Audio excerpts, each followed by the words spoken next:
আপোনালোকে চাব পাব অসমৰ ধুনীয়া ধুনীয়া সৌন্দৰ্য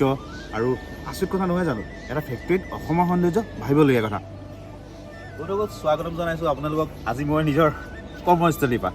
আচল কথা মানে কি মই আমাৰ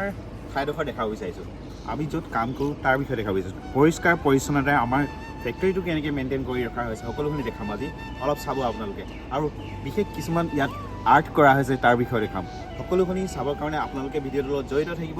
সেউজীয়া চাহ বাগিচা আৰু চাহ বাগিচাৰ মাজত দুগৰাকী তিৰোতাই কেনেকৈ চাহপাত তুলি থকা দেখা পোৱা গৈছে দেখিছেনে ইয়াত তেখেতসকলে চাহপাত তুলি আছে এতিয়া হাঁহি মুখে দুয়োগৰাকী তিৰোতাৰ প্ৰতিচ্ছবি ইয়াত প্ৰতিফলিত কৰিছে তেখেতসকলে চাহপাত তুলি কেনেকৈ যে আমাৰ ইণ্ডাষ্ট্ৰীৰ কাৰণে আমাৰ সহযোগিতা আগবঢ়াই সকলোখিনি দেখাবলৈ ইয়াত ছবি প্ৰতিফলিত কৰিবলৈ চেষ্টা কৰিছে আৰু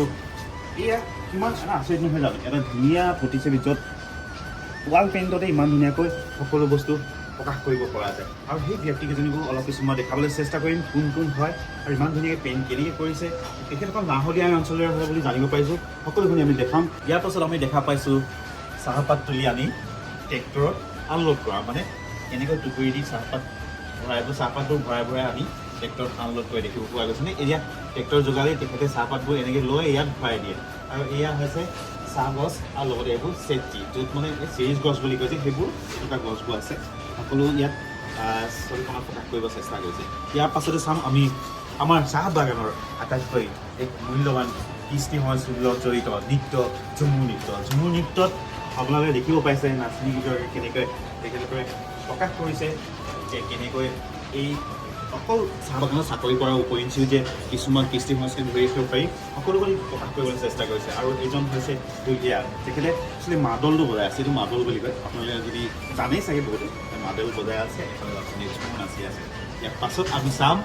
বিহুৰ পৰিৱেশ দেখাবলৈ চেষ্টা কৰিছে এয়া নাচনীগৰাকী এনেকৈ থোপাতবোৰ নাচিবলৈ চেষ্টা কৰিছে আৰু এইফালে পেপুৱাই ধুনীয়াকৈ পেঁপা বজাই নাচনীৰ লগত এখন নৈ আঁকি দিছে এইফালে নাৱৰীয়া গৈ আছে নাৱৰীয়া কেনেকৈ তেখেতে গৈ আছে দেখিবলৈ পোৱা গ'ল আৰু এয়া বিহুৰ পৰিৱেশ যিহেতু বিহু আহি আছে সকলোখিনি প্ৰকাশ কৰিবলৈ প্ৰতিশ্ৰুতিৰ চেষ্টা কৰিছে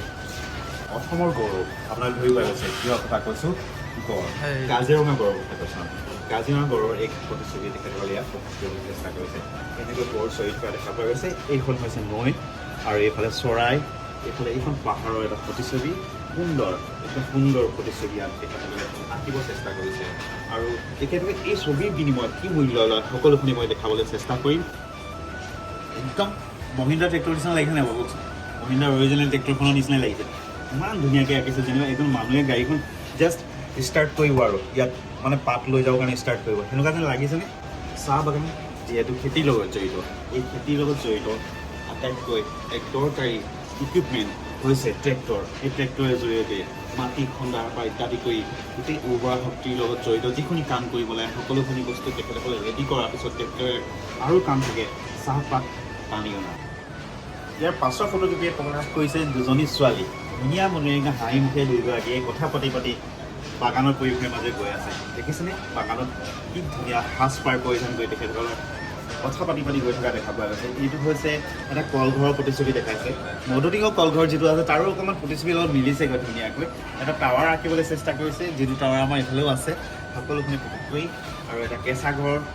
মানে কি ক'ব আৰু তেখেতৰ প্ৰতিটো ফটো ভাল হৈ আছে এতিয়ালৈকে যিমানখিনি ৱাল পেইণ্ট দেখিলোঁ আমি গোটেইকেইটা ভাল হৈছে আৰু আপোনালোকক কেনেকুৱা লাগে জনাই যাব বন্ধুসকল যিহেতু আপোনালোকে দেখিলে ইমান ধুনীয়াকৈ ৱাল পেইণ্ট কৰা আৰু ভাল লাগিলে আমি আপোনালোকক প্ৰতিচ্ছবিৰ বিষয়ে ভালকৈ ক'লোঁ ক'ত কেনেকৈ কিহৰ বিষয়ে বিশ্লেষণ কৰিলে তেখেতসকলে আৰু আজি লগ পাইছিলোঁ তেখেতসকলকে আমি যাক লগ পোৱাৰ কথা কৈ আছিলোঁ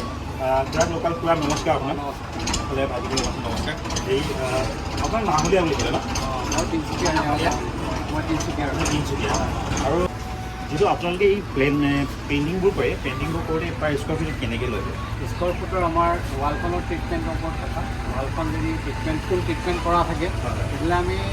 120 টকাৰ পৰা 150 টকাৰ ভিতৰত আমি স্কোৱাৰ ফুট লওঁ হয় তেনেকুৱা ধৰণৰ আৰু যদি ৱালখন আমি কাম কৰিবলগীয়া হয় তেতিয়াহ'লে হয়তো 200 টকালৈকেও আমাৰ স্কোৱাৰ ফুট কৰিব মানে আপোনালোকে কালাৰ চালাৰ বস্তু আপোনালোকে নিজৰ হয় আৰু মানে এনেকুৱা আপোনালোকে এইবোৰ কৰি থকা কিমান দিনৰ পৰা কৰি আছে আমি মোৰ কৰা এইটো প্ৰায় 10 বছৰ হ'ল 10 বছৰ পোৱা 5-7 বছৰ ঠিক আছে তেনেকৈ তেখেতসকলক যোগাযোগ কৰিব পাৰে আপোনালোকে তলত স্ক্ৰীণৰ নম্বৰটো দি দিম স্ক্ৰীণত দিয়া নম্বৰটো আপোনালোকে যোগাযোগ কৰি ল'ব আৰু ধুনীয়া এনেকুৱা ধৰণৰ যদি পেইণ্টবোৰ কৰোৱাব বিচাৰে তেনে কৰোৱাব পাৰে